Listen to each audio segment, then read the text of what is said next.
பேய்கள் அரசாண்டால் பிணன் தின்னும் சாத்திரங்கள்.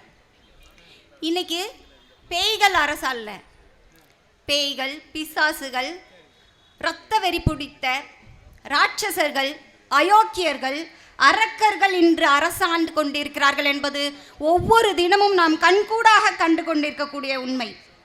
எவ்வளோ பெரிய பேய் பிசாசுகள் ஆட்சியில் அமரட்டும், அயோக்கியர்கள் ஆட்சியில் அமரட்டும், நாம் பார்க்காத பேய்களா, நாம் பார்த்திராத பிசாசுகளா, நாம் பார்க்காத அயோக்கியர்களா, அவர்களை அழித்து ஒழித்து அவர்களுடைய அந்த சனாதன தர்மத்தை எங்களுடைய காலடியில் புதைத்து அவர்கள் பிணமாக கருதும் சாத்திரத்தை சத்தியமாக்க எஸ்டிபிஐ கட்சி என்றென்றும் களத்தில் நிற்கும் என்பதற்கான அடையாளம் இன்று. ஒரு நாள் இல்லை, 2 நாள் இல்லை, 33 ஆண்டு கால அநீதி, 33 ஆண்டு கால பொறுமைக்கு கிடைத்த பதில். மறக்க முடியுமா? மறக்க முடியுமா? உங்களால் இதை மறைக்க முடியுமா? வெற்றி வீர் கொண்டு எழுந்து வரக்கூடிய எஸ்டிபிஐ படை தோழர்களை உங்களால் தடுக்க இயலுமா? இயலுமா சகோதரர்களே? ஆனாலும் அரசாங்கத்தின் மீதும் இறைவனின் மீதும் பொறுமை கொண்டு இங்கு நாங்கள் அமைதியாக அமர்ந்து கொண்டிருக்கிறோம். ஆதாரம் இல்லை, உண்மை இல்லை, சாட்சி இல்லை. ஆனால் பெரும்பான்மையின் அடிப்படையில் நீங்கள் கொடுத்த அந்த அநியாய அநீதிக்கு நாங்கள் ஒவ்வொரு வருடமும் பதிலடி கொடுத்து கொண்டிருக்கிறோம். விட்டு கொடுக்க மாட்டோம். பெரும்பான்மையை நீங்கள் உங்களுடைய கைகளில் ஏந்தினால் எங்களுடைய பெரும்பான்மை எங்களுடைய வழிபாட்டு தலங்களை மீட்பதை நாங்கள் ஒருபோதும் விட்டு கொடுக்க மாட்டோம் என்பதை நாங்கள் இங்கு சத்தியமிட்டு சொல்லிக் கொள்கிறோம்.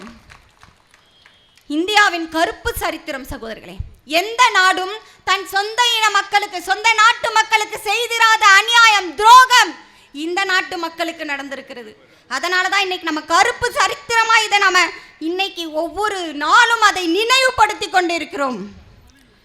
800 ஆண்டு காலம் அயோத்தியின் வரலாறு, 800 ஆண்டு காலம் அயோத்தியுடைய வரலாறு அநியாயமாக அழிக்கப்பட்டது.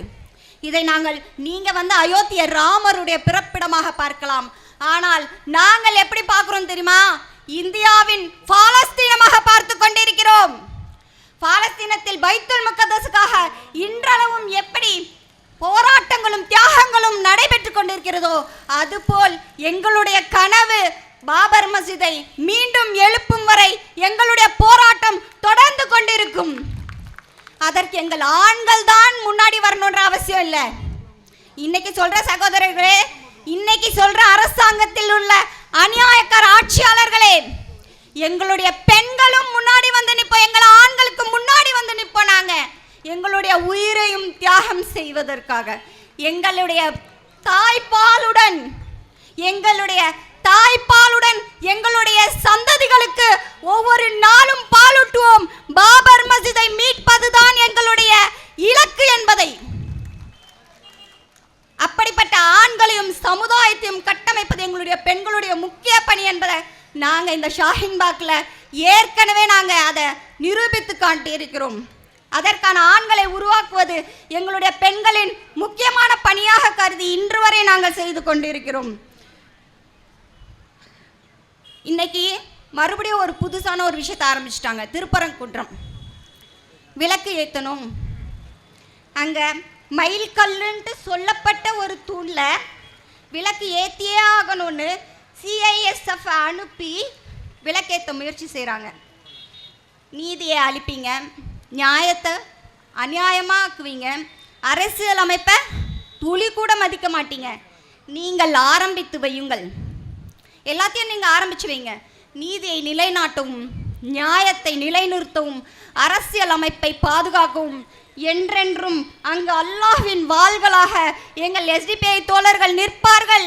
உங்களுடைய சதித்திட்டத்தை ஒரு நாளும் நிறைவேற்ற விடமாட்டார்கள் என்பதை இங்கு கூறிக்கொள்கிறோம். நாங்கள் கேட்குறாங்க, இந்த போராட்டங்கள்லாம் நடக்கும் பொழுது இத்தனை நாள் ஆயிடுச்சு நீதி கொடுத்து, இப்போவும் எதுக்காக போராடுறீங்க? எங்களுடைய கடைசி துளி ரத்தம் இருக்கும் வரை நாங்கள் போராடி கொண்டே இருப்போம்.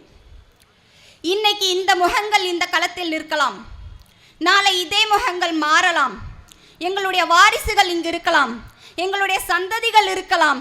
எங்களில் கடைசி ஒரு இஸ்லாமியன் இருக்கும் வரை எங்களுடைய போராட்டம் ஓயாது என்பதை நாங்கள் தெரிவித்துக் கொள்கிறோம். இன்னைக்கு கருப்பு சட்டை போட்டு அமைதியாக போராடிட்டு இருக்கோம். அந்த கருப்பு சட்டை வேற கலர் சட்டையா மாறுறதுக்கும் எங்களால் முடியுன்றதை நாங்கள் அந்த நேரம் வருந்தால் நிச்சயமாக SDPI தோழர்கள் நிறைவேற்றி காட்டுவார்கள் என்பதை நாங்கள் வாக்குறுதியாக இங்கு தெரிவித்துக் கொள்கிறோம். எங்களுடைய வாக்குறுதி. நீங்கள் எவ்வளோ 1000 சட்ட திட்டங்களை வச்சுக்கோங்க, சனாதர்ம சட்டங்களை. எங்களுக்கு எங்களுடைய சட்டம் ஒன்று இருக்குது, ஒன்றே ஒன்று. எங்களுடைய இறைவன் எங்களுக்கு சொன்ன சட்டம், சத்தியம் வெல்லும், சத்தியம் வெல்லும், அசத்தியம் ஒரு நாள் அழிந்தே தீரும், அதை SDPI ஒரு நாள் நிறைவேற்றி காட்டும் என்பதை கூறிக்கொள்கிறோம். எல்லாத்தையும் நடத்திட்டு இன்னைக்கு அதுக்கு அடுத்தடுத்த பள்ளிகள் மீதும் கை வைப்பதற்கு நாங்கள் ஒரு நாளும் ஒத்துழைக்க மாட்டோம் என்பதை கூறிக்கொள்கிறோம். ஏன்னா நாங்கள் கிள்ளிக்கீரைகள் அல்ல, பழனி பாபாவின் வாரிசுகள், பெரியாரின் சந்ததிகள், திப்பு சுல்தானின் பேரப்பிள்ளைகள். ஒரு நாளும் உங்களுடைய அநியாயக்கார ஆட்சியை நாங்கள் நிறைவேற்ற விட மாட்டோம். இன்று பாபா சாஹிப் அம்பேத்கர் விதைக்கப்பட்ட நாளில், உங்களுடைய அநியாய ஆட்சி நிறைவேற்றப்பட்ட நாளில் அவருடைய ஒரு சொல்லை நினைவு கூறுகிறோம். உனக்கான உரிமைகளை நீதான் போராடி பெற வேண்டும். என்னைக்கு வரலாற்றில் மறைக்கப்பட்டார்களோ அவர்கள் மீண்டும் அந்த வரலாற்றை எழுதுவார்கள் என்பது நியதி. அந்த வரலாற்றை மீண்டும் எழுத SDPI கட்சி ஒவ்வொரு நாளும் முயற்சி செய்து கொண்டிருக்கிறது. SDPI கட்சியின் கனவே பாபர் மஸ்ஜிதை மீண்டும் எழுப்புவதுதான். பாபர் மஸ்ஜிதே, இன்று உனக்கான ஒரு சத்தியத்தை நாங்கள் கூறிக்கொள்கிறோம். நீ எழுவதும் உன்னில் நாங்கள் தொழுவதும் ஒரு நாள் நிறைவேறும்.